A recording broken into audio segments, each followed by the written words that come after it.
Hi, I am back because this demands attention. हम लोग आरजीकर के डॉक्टर्स हैं और एकदम से बहुत सारा मॉब इकट्ठा हो गया और पुलिस उनको रोक नहीं पाई और पूरा मॉब अंदर घुस गया। हम लोग अपनी जान बचा के भागे हैं। उनके सामने आ रहा था, उनको मार रहे थे। डॉक्टर्स को भी बहुत ज्यादा चोट लगी है। सब लोग अलग अलग जगह छुपे हुए हैं। 3 से 4 हजार तक के लोग हैं उसमें। Emergency is totally vandalise, totally. हम लोग आप लोगों से अपील कर रहे हैं, जो भी देख रहे हैं, प्लीज इस वीडियो को स्प्रेड कीजिए और हम लोग को बचाइए। हम लोग बहुत डरे हुए हैं। और एक लास्ट फीमेल डॉक्टर के साथ ऐसा हुआ जिसपे ये पूरा मूवमेंट स्टार्ट हुआ और एक फीमेल मार्च के दौरान ही बाहर मॉब ने हमें अटैक कर दिया। इसकी जिम्मेदारी कौन लेगा बताइए? अभी हम लोग यहाँ डर के बैठे हुए, कोई भी नहीं है बाहर। हमारे इतने दिन का मेहनत जो भी हम लोगों ने किया था सब तोड़ दिया उन लोगों ने।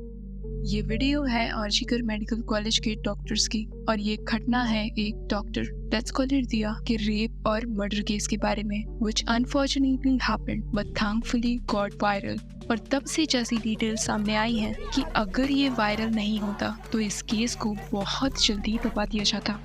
अभी भी जैसी कोशिशें हैं, मैं इन्वेस्टिगेशन के बारे में ऑप्टिमिस्टिक तो रहना चाहती हूँ, बट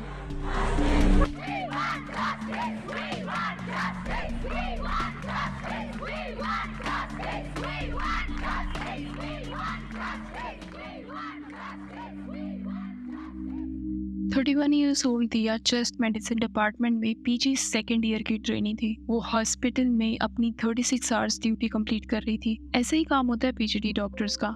नीट क्वालिफाई करने के बाद 5 साल पढ़ो, फिर एज ए ट्रेनी इतने लंबे वर्किंग आवर्स। और वर्किंग एनवायरनमेंट के बारे में तो क्या ही बोल सकते हैं, क्योंकि हॉस्पिटल के हालात तो सब जानते हैं।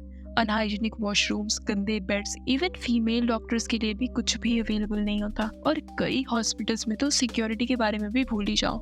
रात का टाइम था और 11:30 बजे दिया अपने पेरेंट्स से बात करती है। उसके पापा स्कूल यूनिफॉर्म्स बेचते थे। वो उनकी अकेली बेटी थी और बात करते टाइम शी वाज हैप्पी। उसने अच्छे से बात की और वापस अपने काम पे लग गई। करीब 2 बजे रात काम खत्म करके वो अपनी कॉलेज के साथ बैठ के खाना खाती है और थोड़ा रेस्ट करने के लिए 3rd फ्लोर सेमिनार हॉल में चली गई। हॉल बिल्कुल खाली ही था, वहाँ शांति रहती थी और कोई ऐसी जगह नहीं थी जहाँ आराम किया जा सके, तो ज्यादातर टाइम डॉक्टर्स वहीं रेस्ट करते थे और वहाँ वो थोड़ी देर के लिए सो जाती है। और अगली सुबह उसकी कॉलीग्स को उसकी डेड बॉडी बहुत ही खराब कंडीशन में मिलती है। लोग इकट्ठा होने शुरू हो गए और कुछ घंटे बाद 10:30 बजे लोकल पुलिस को इसकी जानकारी दी जाती है। उसी समय 10:53 AM पे असिस्टेंट सुपरिंटेंडेंट ने दिया के पेरेंट्स को कॉल करके बताया कि उनकी बेटी की तबीयत बहुत खराब है। जब पेरेंट्स ने पूछा कि क्या हुआ है दिया को, तो उन्होंने कहा कि हमें नहीं पता क्योंकि हम डॉक्टर्स नहीं है।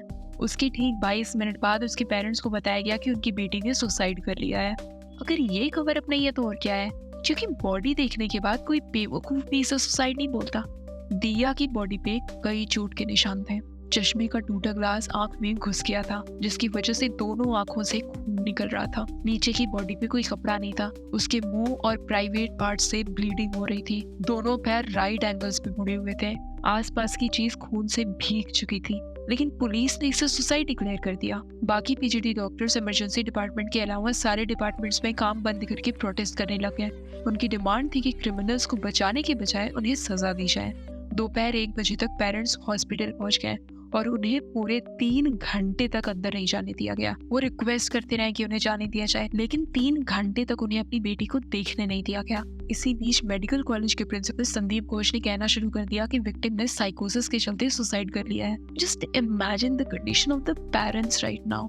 और इतनी देर बाद जब उन्हें बॉडी देखने दी गई, इट वाज वर्स्ट। उन्हें तुरंत रियलाइज हो गया कि उनसे झूठ बोला गया है। ये सुसाइड तो बिल्कुल भी नहीं था। And they wondered why police didn't get that. माहौल बहुत टेंस हो चुका था। इतने प्रेशर के चलते पोस्टमार्टम कंडक्ट करवाया गया और रिजल्ट्स बहुत डिस्टर्बिंग थे। रिपोर्ट्स में पता चला कि रात करीब 4 बजे के आसपास दिया पर हमला हुआ। उसे चिल्लाहट से चुप कराने के लिए उसका मुंह और नाक दबा दिया गया और उसका सर इतनी जोर से दीवार पे मारा गया था कि चश्मे का शीशा टूटकर आंख में घुस गया था। पैर जिस तरीके से मोड़े गए थे, उसकी पेल्विक बोन्स टूट चुकी थी। उसका गला दबाने की वजह से गले की हड्डी टूटी थी। प्राइवेट पार्ट्स में बहुत ज्यादा चोटें आई। पूरी बॉडी पे मल्टीपल इंजरीज थी। ऐसा कोई बॉडी पार्ट नहीं था जहाँ से ब्लीडिंग ना हो रही हो। सबसे पहले उसके साथ बहुत बुरी तरीके से असॉल्ट हुआ, जिसकी वजह से प्राइवेट पार्ट्स में इतनी डीप इंजरीज हैं और इसके बाद उनका गला घोटकर उन्हें मार दिया गया। ये रिपोर्ट्स जब बाकी इंस्टीट्यूशन तक फैली तो देश भर के मेडिकल स्टूडेंट्स और डॉक्टर्स सारे सर्विसेज बंद करके प्रोटेस्ट करने लग गए। इस सब के बीच प्रिंसिपल संदीप घोष कहते हैं कि दिया को वहाँ सेमिनार हॉल में जाने की क्या जरूरत थी। इस तरह के विक्टिम ब्लेमिंग स्टेटमेंट्स के लिए उन्हें बहुत हेट मिला और स्टूडेंट्स कॉलेज अथॉरिटी से रेजिग्नेशन चाहते थे। मामला बढ़ते देख प्रिंसिपल का भी टोन थोड़ा बदल गया। ही सेड कि विक्टिम उनकी बेटी जैसी ही थी और इसीलिए आखिरकार उन्होंने अपने पोस्ट से रिजाइन कर दिया।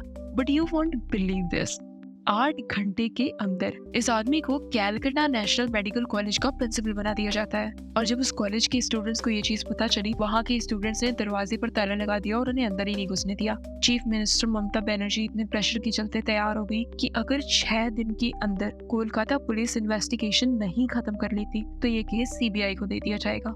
ऑनेस्टली कोई नहीं चाहता था कि कोलकाता पुलिस ये केस हैंडल करे, क्योंकि वहाँ की पुलिस जिस तरीके से केस को दबाना चाह रही थी, ऐसा लग रहा था कि इसके पीछे किसी इन्फ्लुएंशियल इंसान को बचाने की कोशिश की जा रही है। वहाँ के डॉक्टर्स ने बताया कि क्राइम सीन के साथ छेड़छाड़ करने की कोशिश की जा रही है, क्योंकि क्राइम सीन सील करना तो दूर, वहाँ कंस्ट्रक्शन का काम शुरू कर दिया जाता है।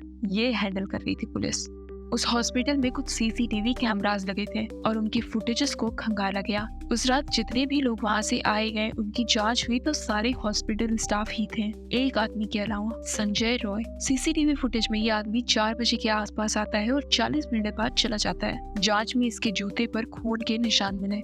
विक्टिम की बॉडी के पास ब्लूटूथ ईयरफोन्स मिला और वो ईयरफोन इसकी डिवाइस से कनेक्ट हो गया और पुलिस ने इसे पकड़ लिया। ये आदमी पहले कोलकाता पुलिस के साथ सिविक वॉलंटियर था। बेसिकली ये पुलिस डिपार्टमेंट में कॉन्ट्रैक्ट वर्कर्स होते हैं। सारी चीजें पुलिस जैसी ही होती है, बस उनको पुलिस जैसे बाकी बेनिफिट्स नहीं मिलते हैं। They are like volunteers. और इसी वजह से इसकी पुलिस से अच्छी जान पहचान थी और उसके पास हॉस्पिटल के सारे डिपार्टमेंट्स का एक्सेस था। और ये आदमी एक तरह से गुंडा ही था। इसकी इससे पहले 4 शादियां हो चुकी थी, जिसमें से 3 शादियां इसके डोमेस्टिक वायलेंस और टॉर्चर की वजह से खत्म हो गई और 4th वाली में इसकी वाइफ की कैंसर से डेथ हो गई।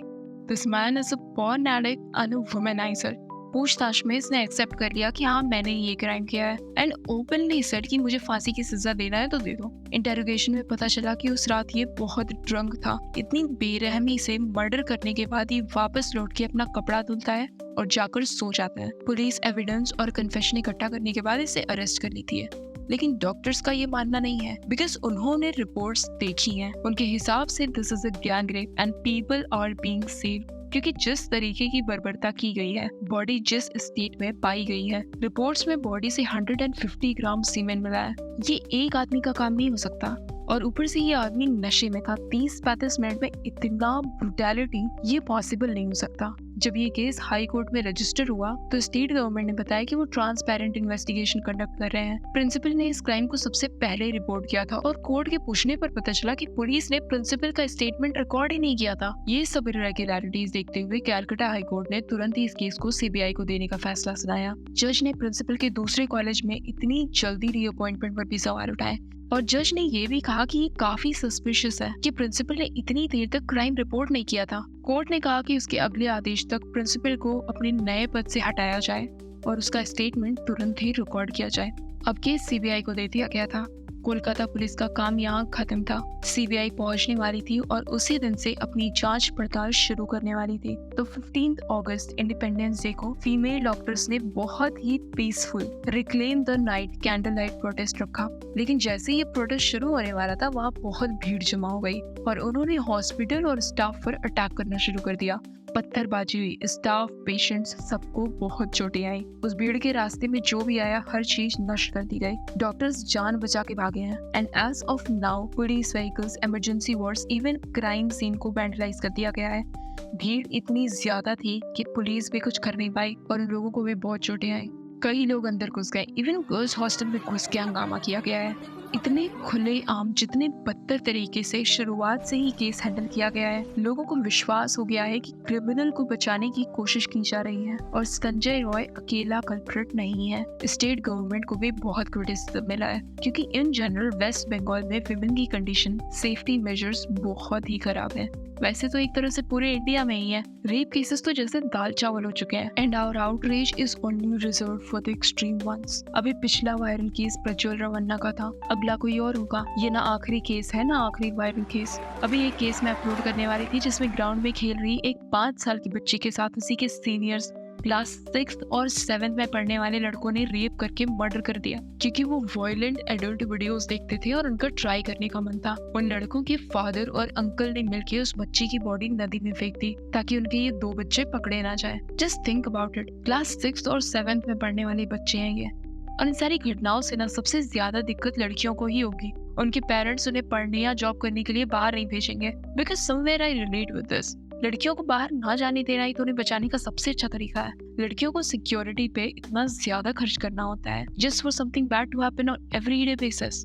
आई जस्ट होप कि लोगों को पता हो कि इसमें गलत क्या है, that because she was alone और why was he not in jail. और ये तो बेयर मिनिमम है। I am not even asking big questions. नहीं, एक क्वेश्चन है, इन सारे क्राइम्स को ध्यान में रखते हुए क्या आप अपने विमेन काउंटर पार्ट्स के लिए इंडिया में सेफ फील करते हो, या फिर क्या आप कभी भी रिकमेंड करोगे फीमेल टूरिस्ट को इंडिया आने के लिए? अगर किसी को ऐसा कुछ कहना है, respectfully get lost and I would love to get comments. That's it for today, stay well.